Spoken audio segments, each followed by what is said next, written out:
Hola, ¿qué tal? Yo soy el maestro Marco y voy a tratar el día de hoy unos temas referentes a la materia de discriminación y cultura.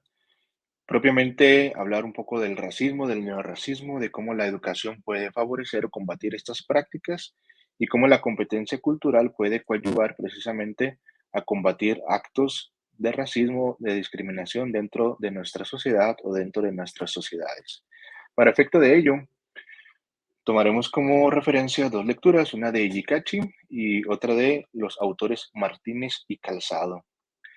Rápidamente, entonces, porque el tiempo es corto, el que tenemos disponible, ¿qué es el racismo? Son todos aquellos prejuicios morales y estereotipos estéticos que se basan incluso a veces en certezas científicas o pseudocientíficas para establecer una base o un consenso hegemónico.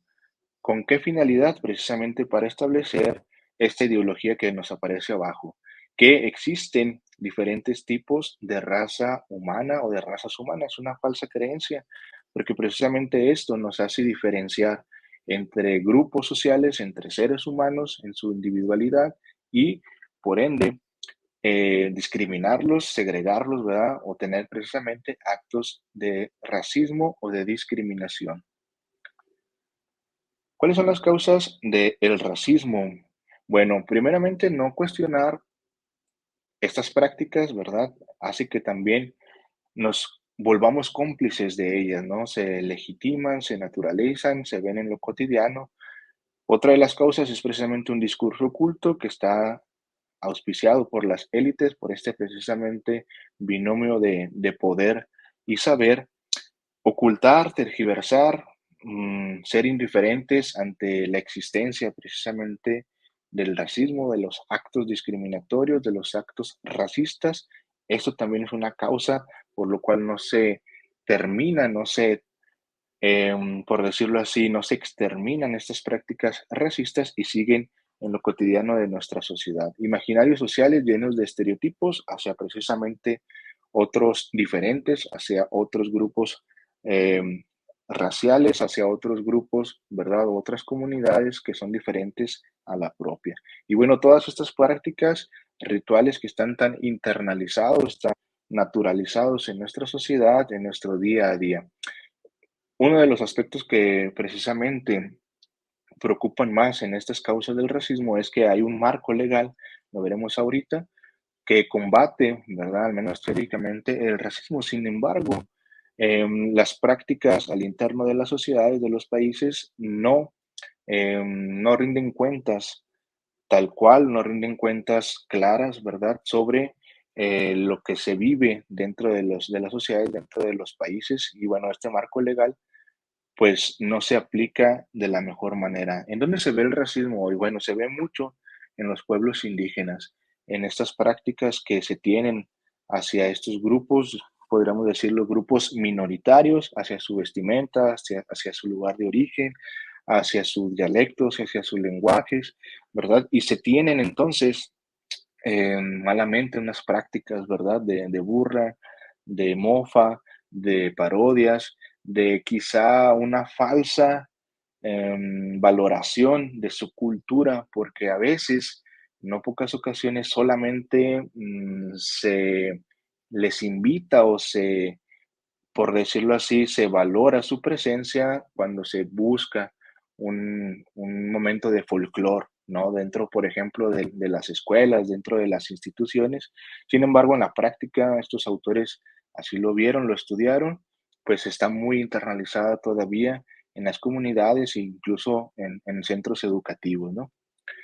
Se puede hablar incluso entonces también de un nuevo racismo, creo que es un aspecto muy, muy interesante. Creo que es un aspecto que toca al tema de la bioética o la materia de bioética, ¿no? ¿Qué es este nuevo neorracismo? Una nueva forma de segregación con base en el genotipo humano. ¿Qué está pasando entonces? Se habla de una posciencia, una nueva ciencia o una nueva materia, ¿no? De la ingeniería genética, donde o con base en la cual precisamente se discriminan ciertos tipos de genes, de ciertos tipos de genes humanos para poder hacer una por decirlo así, una raza más pura, una raza precisamente como se desea que sea, discriminando, precisamente separando aquellos genes o aquellos tipos de ADN no, que no gustan, que no se pretenden, que no son los más aptos, por decirlo también de alguna manera. Y bueno, eso se practica claramente y bueno, hoy en día se da también ya en las prácticas de la eugenesia. Entonces, este nuevo racismo o nuevos racismos se da en la ingeniería genética. Es un nuevo entendimiento de la ciencia, es un nuevo paradigma, una nueva forma de entender la ciencia y bueno, todo este paradigma cultural y científico. Hablando entonces también de estos racismos o de estas prácticas raciales, tendremos que tocar el tema del marco cultural, del marco legal, donde precisamente se tienen una serie de leyes, una serie de arcos normativos que vienen incluso desde el ámbito internacional, por ejemplo, en la ONU o en la Convención Internacional sobre la eliminación de todas las formas de discriminación racial creada en 1965 o la Conferencia de París, donde se propugna por los derechos humanos y libertades fundamentales de los pueblos indígenas, ¿verdad? Y tribales. ¿Qué pasa entonces? Estas normativas que se supone deberían de bajar a manera de cascada en las diferentes sociedades, en los diferentes países, no llegan a practicarse del todo o de la mejor manera posible dentro del ámbito interno de los países. Incluso podríamos decir que a razón de estos países hacia afuera, no se evidencia, no se visualiza, ¿no? O se invisibiliza inclusive precisamente en los actos de discriminación, los actos de racismo, ¿verdad? De xenofobia. Entonces hay una disociación entre lo que el marco legal internacional, incluso podríamos decir el marco legal nacional dice y lo que se vive precisamente en la práctica dentro de la sociedad o de las sociedades, ¿no? Bueno, entonces existe una gran brecha, ¿verdad? Un gran camino por recorrer precisamente en el cumplimiento de este marco legal, de este marco cultural apegado al derecho, a la normatividad del derecho. ¿Cuáles podrían ser algunas soluciones para combatir? Ahorita veremos una que creo que es muy interesante y lo compartiré de manera más amplia. Pero unas soluciones que nos muestra Ijikachi podrían ser entonces la educación multicultural, donde se promueva dentro de las escuelas la tolerancia y la empatía hacia el otro, una armonía plurinacional e intercultural, que establezca redes, instituciones que se apeguen precisamente a la legalidad, a estas normativas que mencionaba anteriormente, que precisamente buscan combatir toda forma de discriminación y, bueno, formas de resistencia en lo cotidiano, a lo mejor conscientes, no conscientes, que estén bien sustentadas, pero que se den en lo cotidiano, que se den precisamente en el día a día, que se den precisamente en el cara a cara eh, de aquellas personas, ¿verdad?, que sufren, que padecen estos actos de racismo, de discriminación, de segregación.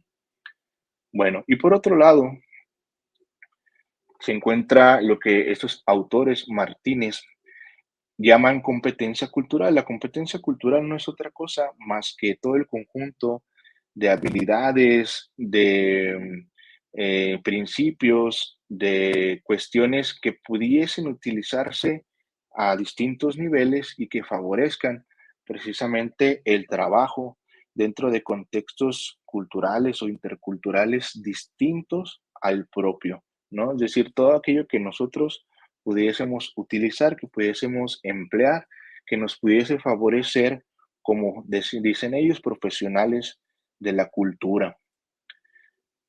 Estas competencias, ¿para qué nos van a servir? O esta competencia cultural. Bueno, ellos dicen que puede ser un referente de la diversidad humana en la prestación de servicios y dentro de la intervención social. Concretamente nos puede ayudar nosotros también como promotores o estudiantes del desarrollo humano para seguir capacitando o capacitar a los profesionales de la intervención social, para comprender a la cultura humana dentro de un contexto cultural propio, que incluso puede ser diferente al nuestro, para atender problemas de grupos minoritarios, perdón, para brindar una respuesta de cambio social profundo y prestar precisamente todos estos servicios con una sensibilidad por la diversidad. Estas competencias pueden precisamente darse, proponerse, ponerse en práctica a tres niveles, de manera individual, es decir, por aquellos que prestan precisamente ese servicio a la sociedad, de manera institucional y de manera comunitaria. Vamos a desglosar rápidamente cada uno de ellos. A nivel individual, entonces, se tiene que tener una conciencia, habilidades, conocimiento y defender o favorecer precisamente el encuentro dentro de estos ámbitos culturales. Un proceso de sensibilización, ¿verdad? Por la propia cultura y de respeto a la otra o a las otras culturas en las que se trabajan, una serie de habilidades que favorezcan, inclusive en el hablar, en el lenguaje, la interacción con otras formas culturales, con otros grupos, incluso minoritarios, el conocimiento de la propia cultura y de la cultura en la que se va a trabajar o se presta precisamente un servicio y favorecer precisamente el encuentro eh, directo, ¿verdad? El encuentro cara a cara. Bueno, todo esto tiene que estar permeado por un deseo, ¿verdad? Por un deseo precisamente de querer establecer estas prácticas, estas actitudes, ¿verdad? Habilidades de competencias culturales y bueno, todo eso se tiene que permear por un deseo interno de querer hacer las cosas de la mejor manera posible en este ámbito. Ese es el nivel individual que puede ser, todo esto puede ser empleado en los otros niveles. Creo que no lo menciona así el texto, pero creo que pueden ser, de hecho, deberían de ser practicados en los otros niveles, en el institucional y en el comunitario. A nivel institucional, se podría decir entonces que es la voluntad de trabajar por mejorar las competencias en los servicios que se prestan en torno a la diversidad cultural. Ojo aquí, con un plan estratégico, con un buen programa o buenos programas que favorezcan estos parámetros, ¿no? Valorar la diversidad, una buena autoevaluación cultural propia y de la cultura en la que se va a trabajar, de una dinámica, ser conscientes de que hay una dinámica, un movimiento ahí permanente entre culturas y conocimientos culturales que puedan favorecer, ¿verdad? El trabajo dentro de una cultura específica. Por eso también se habla de adaptación en los servicios. Mientras uno conozca la cultura o el grupo cultural en el que se va a trabajar, pues va a prestar, obviamente, un mejor servicio, una, una mejor acción dentro de ese grupo o junto con ese grupo. Y el último nivel entonces es el nivel comunitario.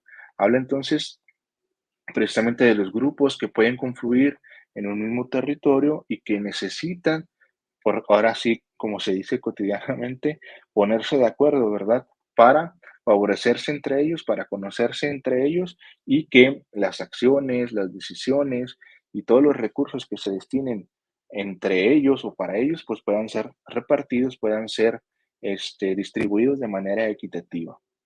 Ese es entonces el nivel comunitario.